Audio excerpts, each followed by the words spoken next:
Hi everyone, I'm Sal Jade, and I'm so excited to share with you how you can shuffle with tarot reversals. So, for those of you who don't know me, I'm a best-selling Udemy instructor, and over the past 15 years, I've been blessed enough to have helped over 80,000 nervous beginners and professionals how to read tarot like an expert and how to earn income with the tarot. In this video, I'm going to be sharing with you 3 different ways that you can shuffle with reversals. And I'm going to be sharing with you some sample readings so you can discover which way you might prefer for yourself.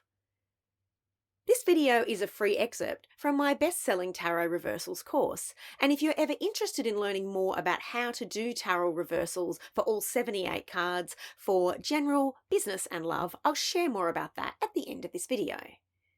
And if you'd love access to some more free tarot tutorials and tarot masterclasses, do hit subscribe so you can always get my latest releases. So let's get started. In this lecture, I'm going to explore for you how you can shuffle to ensure that you get reversals in your deck. Now, those of you who have done Tarot Card Success might remember that at the end of the course, I showed you how to shuffle so that you don't get reversals. So this is just to make sure that you always do have some. There are a few different methods I'm going to share with you in this lecture, and as always, I encourage you to go with the one that feels the most right for you. Now, you might already have a system that you love, and that's totally fine. Please stick to that.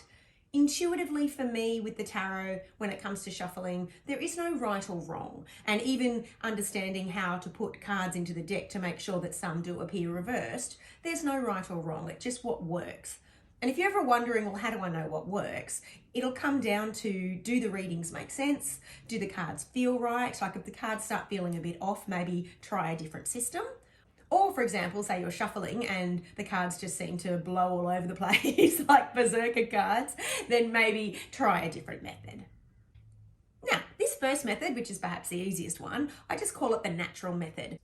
And this is just where in the course of your everyday use as a tarot reader, whether you're a professional or a personal reader, you just kind of trust that some cards are going to be upright and some are going to be reversed. So there's no exact percentage about how many are going to come up. Okay, so we just start to shuffle and you can do this way, that way, no particular fuss about that. You're only sorting out the reversals at this stage, so it doesn't have to be a perfect shuffle. And then you just to show you how it works, you're just going to spread it like normal, like you would spread it. And you'll sort of see what statistically is coming up as reversed. So that one's reversed, the Hierophant. That one's coming up upright. And that one's coming up upright. And that one's coming up reversed. So again, that's just a natural way of doing it. Very simple, very easy. And one you might want to use time and time again if you don't want to make too much of a fuss, and you're just kind of trusting the process that however many will be in there will be upright and there's no particular percentage. Now, your second method is what I call putting a certain percentage in there and making sure that that certain percentage is pretty much consistently showing up each time. Now, the percentage I like is a third, but you might decide you like a half, so reader's different, or you might even decide you want a quarter. So make that decision for yourself, and it obviously doesn't have to be exactly a third, but just you're thinking that, so roughly a third of them are going to show up reversed. Now, this is also a good system to use if you've only ever done upright, because you want to make sure you're starting to fold those reversed ones in. So the first thing you need to do is to make sure that you start them all upright. So you can just do that by just putting them in this block of little 3, just to make sure that you begin upright. I'll try and do this as quick as I can. Now, obviously, you're not going to be able to do this between every reading because it'll take a bit of time. So once you've done it once, if you're doing, say, like on a phone line or, 6 or 7 readings in a row, once you've done it once, then you know that it'll probably just naturally fall into place, that it'll still work out to be about a third if you're sticking with the third ratio, or a half if you're doing the half ratio. So you can then revert to that natural way. But if, for example, you are doing 3 or 4 readings and you're starting to notice more are coming up reversed, then do by all means go back and do this again. Now, try and do that as quick as I can for you.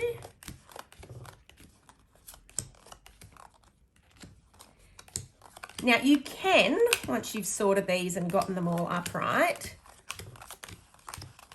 you can just flip and do it like that. I don't like to know exactly which ones are going to be appearing reverse. So I will tend to just go like this, go like this, put them all back together. Oh, how are you? Make sure they actually really are all upright. Yep. No, some have come through reversed. That one. Let's do a little quick check. Again, if one's off and you miss it, that's not the end of the world, but just have a little check. And then shuffle again, just a brief little shuffle to mix up those piles, and then pile it again. And then just now, again, it doesn't matter. This one looks noticeably bigger, so I'm just gonna stretch it out a bit. Doesn't have to be exact. And then just pick one to flip over. So say I just decide to flip that one, and that's gonna be the ones that'll go reversed. So then I go like this, make sure that's upright, make sure that's upright, pop these ones in, and they're gonna go in like that, reversed. And then you do another shuffle. So for this, you obviously really want to make sure the shuffling, because if you're spreading it out, you don't want there to be lots of reverse on one section. So do a proper big shuffle, and like even a casino shuffle. Well, maybe you can go like this. I'll go put these like that. You know, I don't like to do these kind of shuffles too often because I don't like my cards getting bent.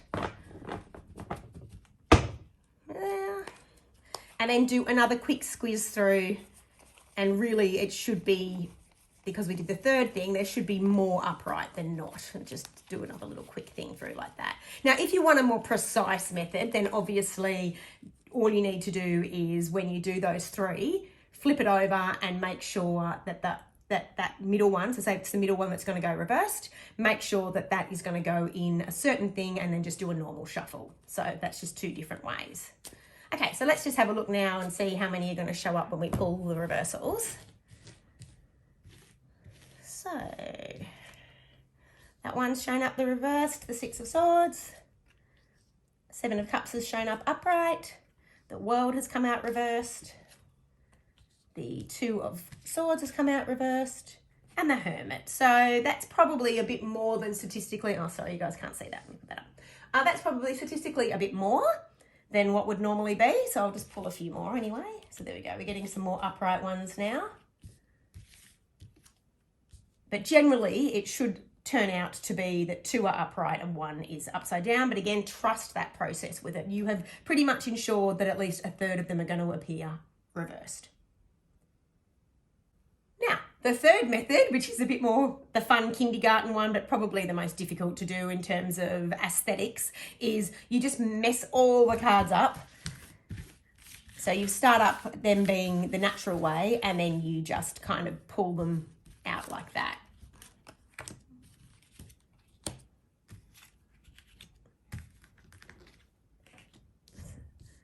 So again, we can see we've got more upright than not, but we've still got a nice percentage there of reversed. So I hope that's helped in understanding how to shuffle to make sure that you get some reversals in there. And again, if you've got your own system that you prefer better, do use that, or try my way and see which way resonates with you. I'll see you in the next lecture.